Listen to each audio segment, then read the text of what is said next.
Reserve Chair Jerome Powell told lawmakers this week that the U.S. Central Bank would likely need to increase rates more than expected, opening the door to a 50 basis point hike this month. The Labor Department's closely watched employment report later today, payrolls, non-farm payrolls, expected to show wage gains maintaining their upward trend, underscoring a persistently tight job market in the largest economy in the world. The anticipated slowdown in job gains follows January's much faster pace, which led financial markets to expect that the Federal Reserve would sustain its monetary policy tightening campaign into the summer.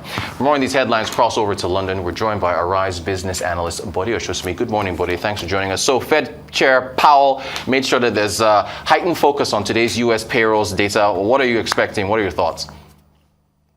Good morning, and thanks for having me on the show. Well, indeed, the unemployment rate, which will come out today for February, is estimated to have stayed constant at about 3.4%. The average hourly earnings, that's the key part of the inflationary picture, is up, expected to be up 0.4% on a monthly basis, higher than 0.3% in January.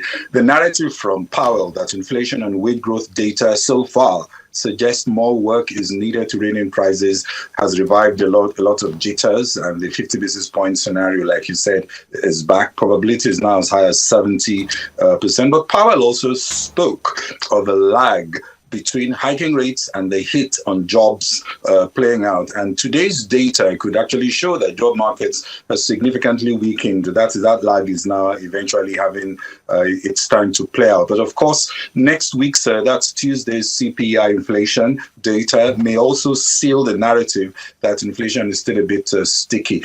The latest data that we saw on higher than expected jobless claims, remember, may mean that today's report will come in cooler than expected and signal that inflation can keep falling. Analysts see about 200,000 jobs to have been added. That's much less than 517 that we saw in January. But looking at the various scenarios, there's a scenario of over 300,000 positions. That means if we get a boiling hot labor market, of course, that will fuel 50 basis points and will weigh on stock prices. If we do get about 200,000 with strong wage growth of over 0.4%, which has a high probability as well, the market may be undecided, leaning on 50 basis points, but still waiting on next week's CPI. If we get an increase of around 200,000 and wage growth at 0.3 month on month, in line with expected, there's an average probability that we could see that markets will be somewhat undecided, and maybe the CPI data tomorrow on Tuesday next week will clarify. But if we do get a very cold 100K jobs or fewer, I think that would favor stocks and weigh against the greenback, reversing the moves triggered by Powell. Markets don't want an ice-cold report because, of course, that means the economy will be spiraling downwards. So let's wait and see. But definitely this data is extremely important, especially with regards to how the Fed may be pivoting its narrative. All right, even more data across the pond from the United States. Over in the UK, GDP for January. Any clues on the UK slipping into recession or escaping? Well, there is some relief. The pound actually went up 0.23% to a three-day high. Around 1.19, that's the pound to the dollar in reaction to the better than expected UK monthly print.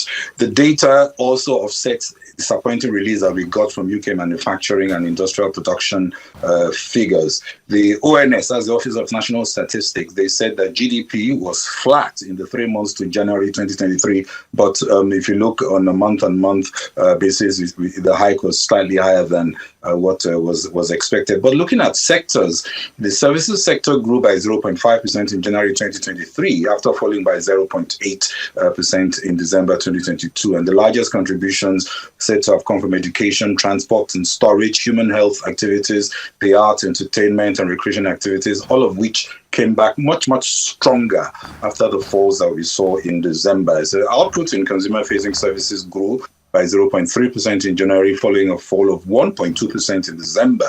But production of goods fell by 0.3% in January, following a growth of 0.3% in December. So it's not quite a strong upside, I dare say. But we'll see what Jeremy Hunt has to say about it. He's delivering his budget next week, and many believe he has plans to try and make the growth in the UK economy much more firmer than what we are seeing.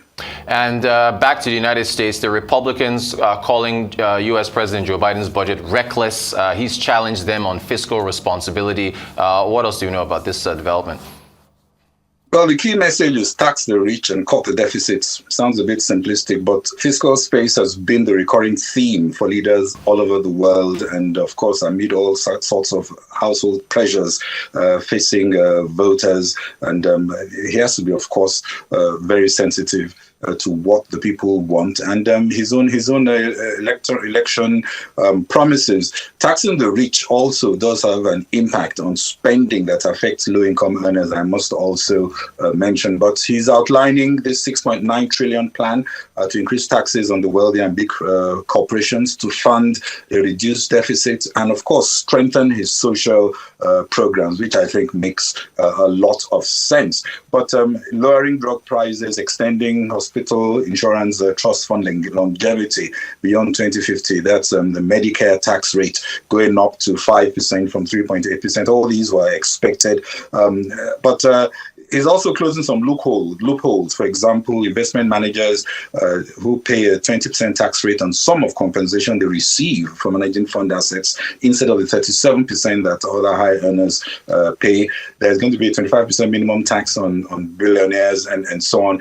But again, he's seeking for tax breaks for middle class and lower income earners, restoring the expanded child tax credit established in the American Rescue Plan, which expired in 2022. My bottom line is, yes, critics are arguing that added taxes tend to be based, they tend to have an impact eroding tax competitiveness and will send more activity abroad, possibly, especially to China and Asia.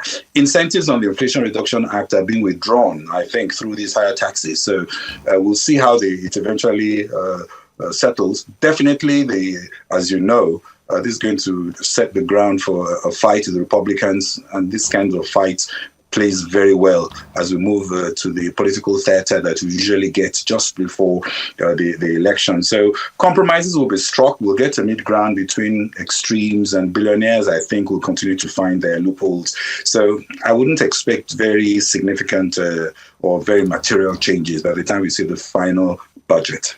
Arise business analyst Bode Oshusumi. Bode, thank you so much for taking us through the headlines. Appreciate your insights as always.